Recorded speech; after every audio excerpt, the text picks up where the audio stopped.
Live from our 7 Tasmania studios, your nightly news with Louise Huber begins now.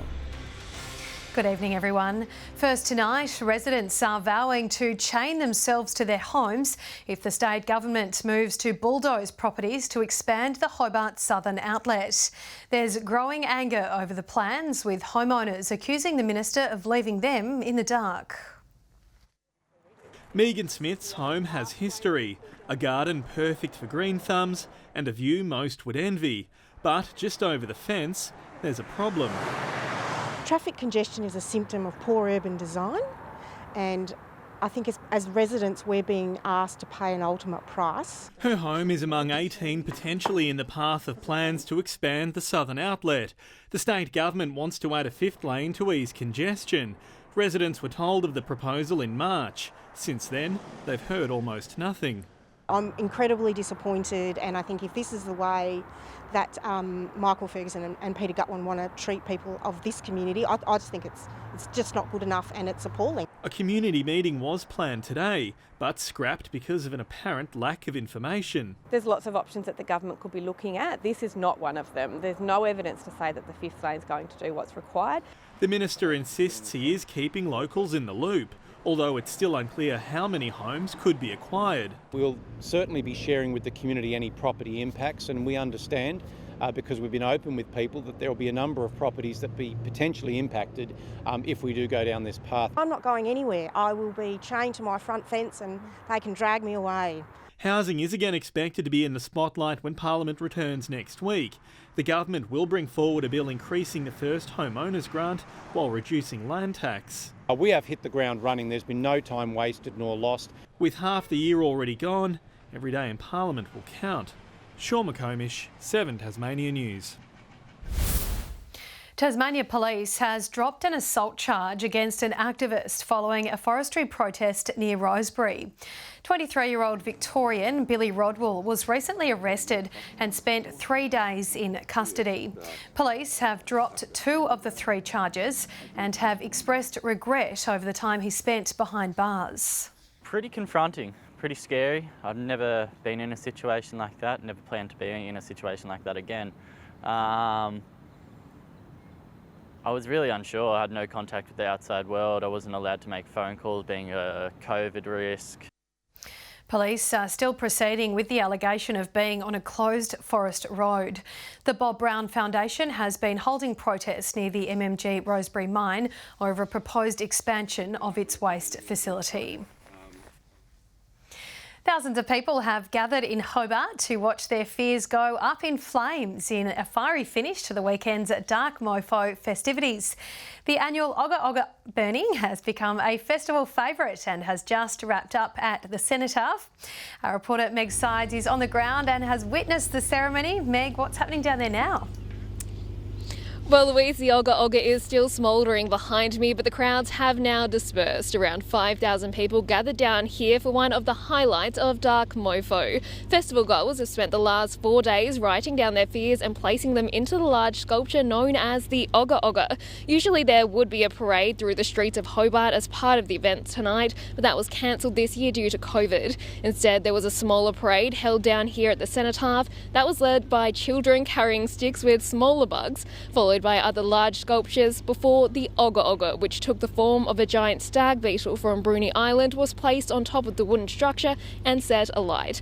Thousands watched on in awe and cheered as it went up in flames. The idea behind the ceremony is to cleanse those who participated of their fears. Now, Louise, I'm sure many tonight will now be heading down to Winter Feast and Dark downtown for the final nights of those events, but there's still plenty more excitement expected this week, including the nude solstice swim on Tuesday. Some brave souls doing that one, that's for sure. Thanks for that, Meg. If there were any doubts about Tasmania's passion for football, the flood of fans descending on UTAS Stadium for today's Essendon Hawthorn clash surely proved them wrong. Tasmanians went to great lengths to witness the historic fixture, some even flying from Hobart so they wouldn't miss out. Fans so eager to see the Bombers fly up, flew up themselves. The Par Avion flight had Hobart's die-hard supporters in Launceston in just half an hour. It could have been a bumpy ride back if the result didn't go the pilot's way.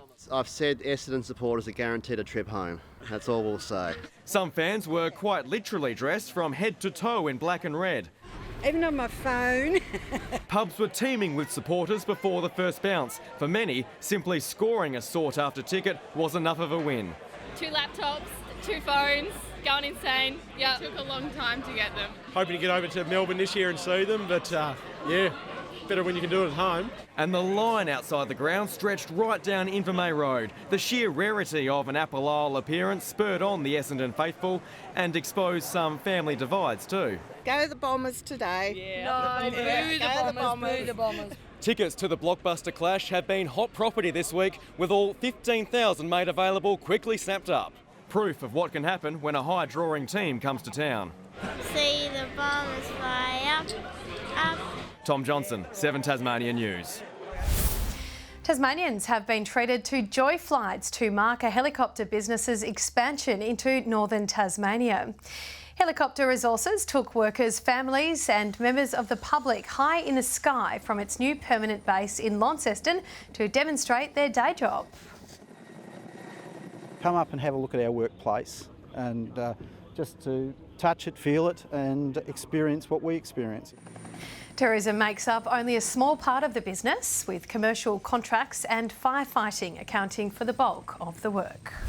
The Southern Football League has thumped the NTFA in the women's representative match. Glenorchy's Sarah Skinner booted 3 for the South at North Hobart Oval. The NTFA was kept goalless. The final score, 7 goals, 8-50 to 3 points. The Glenorchy Knights have squandered a 2-goal lead in the NPL overnight. The Knights hit the back of the net twice in the first 10 minutes before this long-range effort sent the crowd into a frenzy.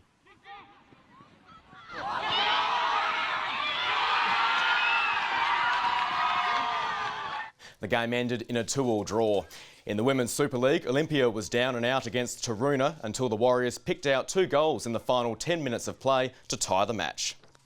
To netball, the Northern Hawks scored an easy 79-40 win over Arrows in the State League. While Cavaliers dominated Corona, they were up 20-0 in the first quarter before extending their lead to win 79-15.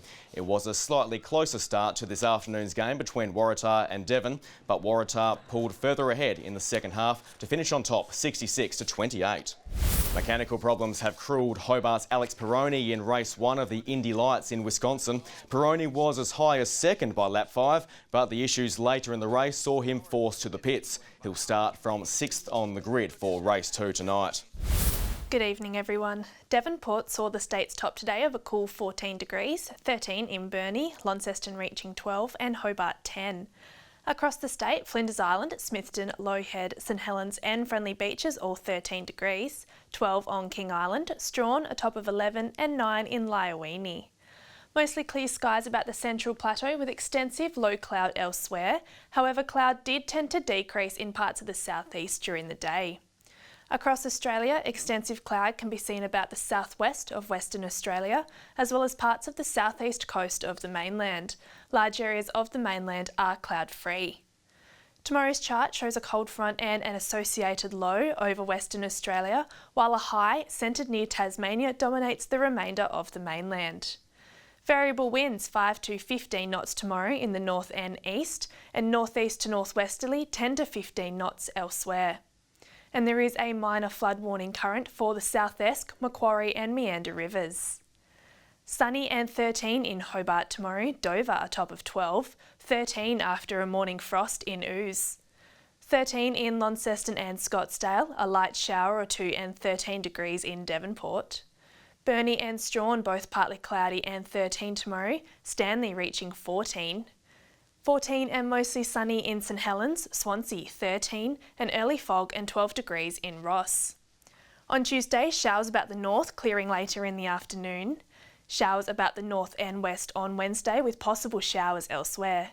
And on Thursday, showers more frequent about the north and west.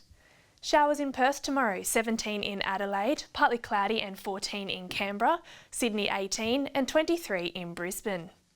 And currently Hobart only 5 and mostly clear, fog in Launceston and 6 degrees, and Devonport 8 and partly cloudy, and Lou, another very fresh night ahead. Certainly is. Thank you for that, Chelsea. And that's all your news for now. Thanks so much for joining us tonight. Have a lovely week. Good night.